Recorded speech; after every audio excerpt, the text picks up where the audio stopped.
The air in Atlantic studios was thick enough to choke a man, a heavy mix of stale cigarette smoke, expensive cologne, and a silence that felt sharper than a knife. Aretha Franklin sat on the piano bench, her fingers hovering just an inch above the ivory keys, staring at the lyric sheet in front of her as if it were a death warrant. 10 minutes had passed since the producer, a man named Sterling who believed he could buy a soul with a checkbook, had given the order to roll the tape. But the tape was spinning on the reel-to-reel machine, capturing nothing but the hum of the amplifier and the sound of Aretha's breathing. She did not look at the control room glass. She did not look at the musicians waiting nervously in the shadows. She looked only at the second verse of the song, a verse that was supposed to make her a crossover star, but instead felt like it was asking her to erase the woman she was. By the way, tell me in the comments, which city are you watching from? To understand the weight of this silence, you have to understand the year. It was 1967. The world was burning. The streets of Detroit were restless. The civil rights movement was shifting from the polite marches of the early 60s to the demanding power of a new generation. And Aretha was standing right in the center of the storm. She had already tasted success, yes. She had hit records. She had the fur coats and the limousines. But she was standing at a crossroads that every black artist in America eventually faced during that era. The choice between the white sound that paid the bills and the black sound that fed the spirit. Sterling, the executive in the booth, represented the former. He had brought in a team of writers from Tin Pan Alley, men who knew how to write catchy jingles for soap commercials to craft Aretha's next ballad. They wanted to strip the church out of her voice. They wanted to polish the grit until it shone like plastic. And the lyrics they had handed her for this song, a track titled Forgotten Glory, were the final insult. The song was technically perfect. The melody was lush, a sweeping orchestral arrangement that sounded like money. But the words were a betrayal. The second verse described a woman leaving her backward southern roots, shedding the shame of her past, and finding civilization in the arms of a new life. It was a narrative of assimilation. It was a song that apologized for being black, apologized for being from the South, apologized for the very gospel roots that gave Aretha her power. Sterling thought it was a redemption story. Aretha knew it was a surrender. And as she sat there, the daughter of the great C.L. Franklin, the girl who had grown up watching Mahalia Jackson weep the Holy Ghost into the front row, felt a fire rising in her chest that had nothing to do with the melody. Sterling clicked the talkback button, his voice crackling through the studio monitors with a condescending patience that made the E-Balfa bassist look away in embarrassment. Aretha, darling, we're burning studio time at $300 an hour. The lyrics are fine. They're poetic. Just sing them like we rehearsed. Aretha slowly took her hands off the piano. She turned on the bench, the fabric of her dress rustling in the quiet room, and looked directly into the glass. She couldn't see Sterling clearly through the reflection, but she knew exactly how he was sitting, leaning back, confident, assuming that the check he wrote her last week had bought her obedience. "I can't sing this, Mr. Sterling," she said. Her voice was soft, barely a whisper, but it carried to the back of the room. "What do you mean you can't? You have a cold?" "I mean I won't," Aretha said, her voice dropping an octave, finding that rich, resonant tone that commanded respect. "This verse, it says I'm ashamed of where I come from. It says the church was a place of darkness I had to escape. That is a lie. And I don't sing lies." The control room went dead silent. The engineer stopped the tape. This wasn't just a singer having a tantrum. This was a direct challenge to the hierarchy of the music industry. In 1967, female artists, especially black female artists, did not tell white male producers what they would or would not sing. They were expected to be voices, instruments, pretty faces on album covers, not architects of their own dignity. If you enjoy hearing the untold stories behind the legends of music, make sure you have subscribed for new stories.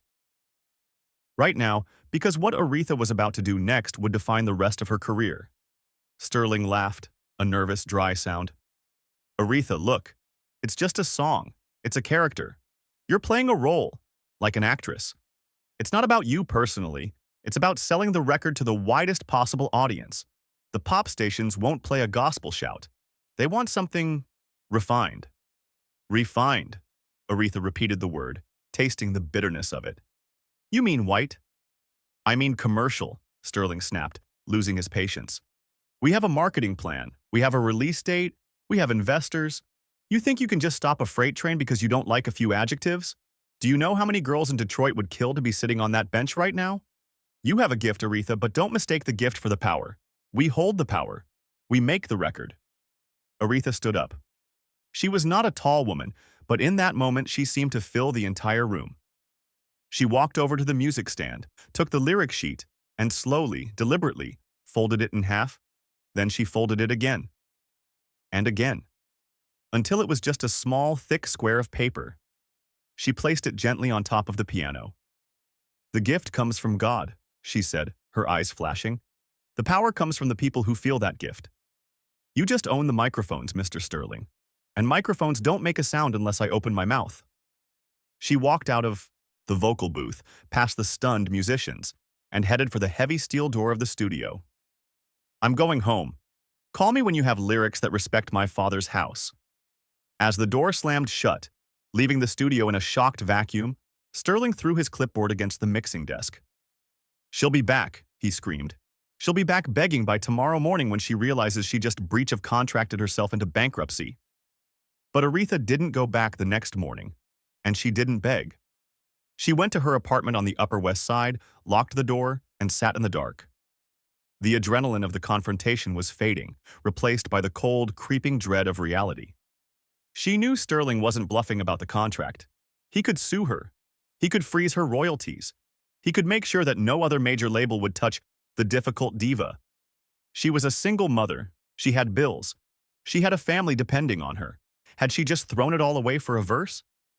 She walked to her own piano in the living room, a modest upright that had seen better days. She sat down and played a chord, a C major, simple, pure.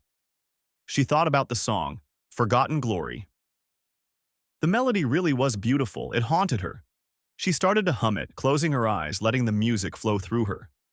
But when she reached the second verse, her throat tightened. She remembered the Sunday mornings at New Bethel Baptist Church in Detroit. She remembered the heat, the swaying fans, the sound of her father's voice rising like thunder, preaching about dignity, about freedom, about how a people who had survived chains could survive anything.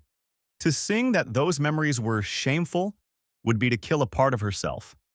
It would be a spiritual suicide. She realized then that this wasn't just about a song. It was about ownership. Who owned Aretha Franklin? Did the label own her because they paid for the vinyl? Or did she own herself? For 3 days, the phone rang. She didn't answer. Messages piled up. Her manager pounded on the door. She didn't open it. She just sat at the piano working. She took the structure of Forgotten Glory, the chords, the rhythm, and she began to deconstruct it. She kept the music, but she threw out the words. She started writing her own lines. Instead of a song about escaping the past, she began to craft a song about drawing strength from it. She turned the shame into a shield. She turned the darkness into depth. She poured the pain of her failed marriage, the pressure of her fame, and the pride of her race into those new lyrics. She wasn't a professional songwriter like the men Sterling hired. She didn't care about rhymes being perfect. She cared about them being true. On the 4th day, the phone stopped ringing. A telegram slid under her door. It was from Atlantic Records. Session rescheduled. Final chance. Friday, 9 a.m. Comply or face legal action. It was an ultimatum. Aretha picked up the telegram. Her hands were trembling, just a little. She was terrified. But beneath the fear there was something else. A clarity. She remembered Mahalia Jackson telling her once, baby, if you sing from your head, you reach their ears. If you sing from your heart, you reach their souls. But if you sing from your truth, you reach God. She knew what she had to do. If you are finding yourself rooting for Aretha in this impossible situation, please take a moment to subscribe for new stories. It helps us bring more of these hidden history moments to life for you.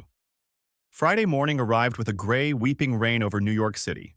When Aretha walked back into Atlantic Studios, the atmosphere had shifted. It was no longer just tense. It was hostile. Sterling was there, along with 2 lawyers in dark suits sitting on the leather couch in the back. They were there to witness the end of her rebellion. The musicians were already set up, looking at the floor, afraid to make eye contact. They liked Aretha. They respected her musicality, but they needed their paychecks and Sterling was the man signing them.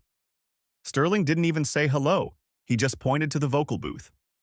The lyric sheet is on the stand. The original lyric sheet. We're doing this my way, Aretha. One take, no drama, do it, and the lawyers leave. Don't do it, and you'll be singing in dive bars for the rest of your life. Aretha took off her coat. She was wearing a dress of royal blue, the color of the choir robes back home. She walked into the booth. She put on the headphones. She looked at the lyric sheet Sterling had placed there, the one with the lies. She took it off the stand and dropped it on the floor. Then, she reached into her purse and pulled out a crumpled, handwritten piece of paper, covered in scribbles and coffee stains. She placed it on the stand. "Roll the tape," she said. "Aretha," Sterling barked, hitting the talkback button. "Don't you dare. If you sing one word that isn't on the approved sheet, I will cut the feed." "Cut it then," Aretha challenged him, leaning into the microphone. "But you better listen to the first 4 bars before you do. Because you're a businessman, Sterling, and I'm about to show you what a hit record actually sounds like." She nodded to the piano player, Spooner Oldham. He looked at Sterling, then he looked at Aretha. In her eyes, he saw something that scared him and inspired him all at once. He defied the boss. He started to play.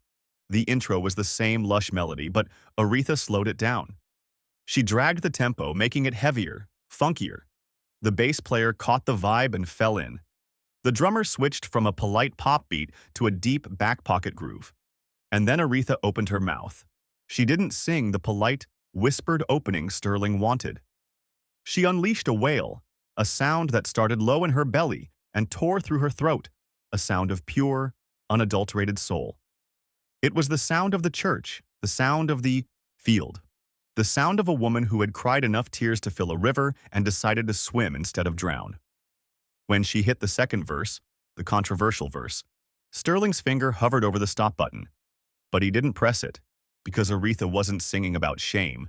She was singing, "I remember the sound of the glory. I remember the dirt on the floor. They told me to leave it behind me, but my soul simply asked for more." She was improvising, rewriting, testifying. She turned the song into an anthem of pride. She wasn't escaping her past. She was carrying it like a crown.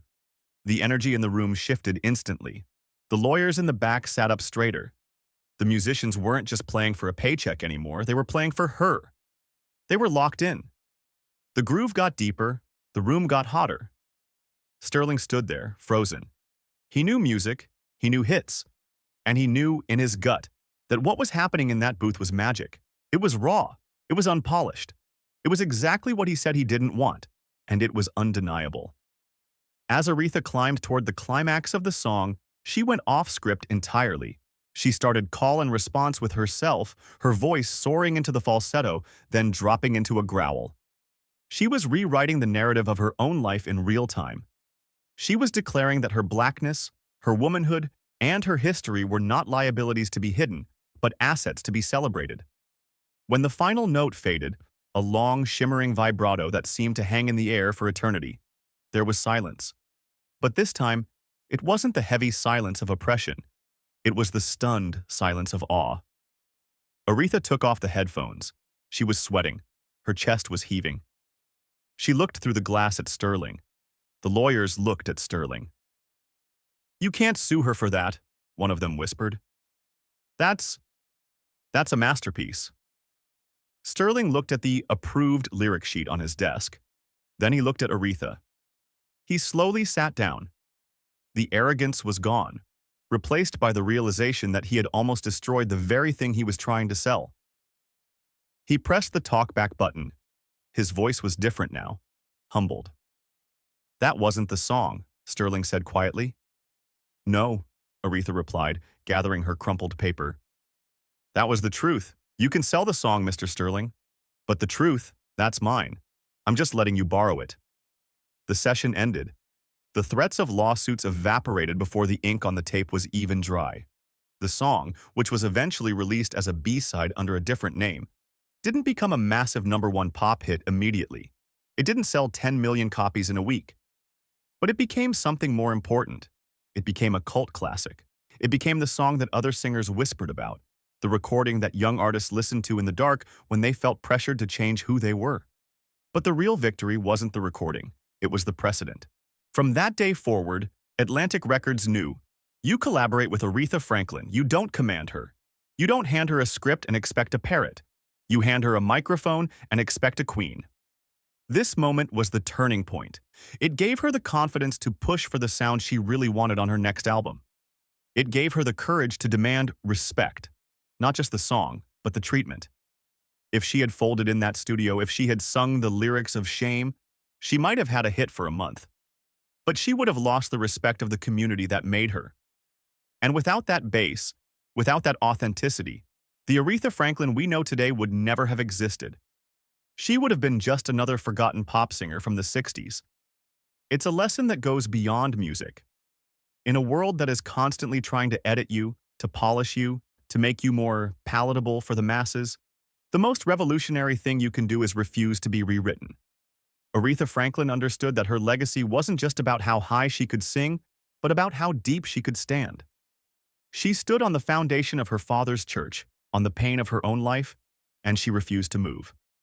Before we get to the final thought on Aretha's legacy, please hit subscribe for new stories. We are building a community of people who value the truth behind the art, and we want you with us. Years later, in an interview, a journalist asked Aretha about that specific unreleased session, about the rumors of the fight with the producer. "Did you ever regret risking your contract?" he asked. "You could have lost everything." Aretha smiled, that slow, knowing smile that had seen presidents and kings bow before her talent. She adjusted her fur coat and looked the reporter in the eye. "Honey," she said, her voice smooth as velvet, "I didn't risk everything. I saved everything. If I had sung those words, I would have lost my voice long before I lost my contract. You can lose your money and get it back. You can lose your fame and get it back. But you lose your soul? That's a one-way ticket. And I intend to keep mine until the Lord calls it home." The producer, Sterling, eventually faded from the industry. The writers who wrote the shameful lyrics are forgotten names in a dusty archive. But the voice that refused to lie? That voice became the soundtrack of a revolution. It became the voice of America. Aretha Franklin taught us that an artist is not a vessel for someone else's message. An artist is a witness to their own time, and a witness cannot perjure themselves. When you listen to Aretha today, when you hear the grit, the growl, the undeniable power, you aren't just hearing a great singer. You are hearing the sound of a woman who won the war for her own identity. You are hearing the sound of a no that rang louder than any yes ever could. So the next time you feel pressured to compromise who you are to fit into a box, someone else built, remember Aretha in that studio. Remember the silence before the song. And remember that the most beautiful music isn't made by being perfect, it's made by being real. Thank you for watching this story. If you believe in the power of integrity, subscribe for new stories, and share this video with someone who needs a reminder to stand their ground. And finally, subscribe for new stories, so you never miss a chapter of history that the textbooks left out. The Queen has spoken. Long live the Queen.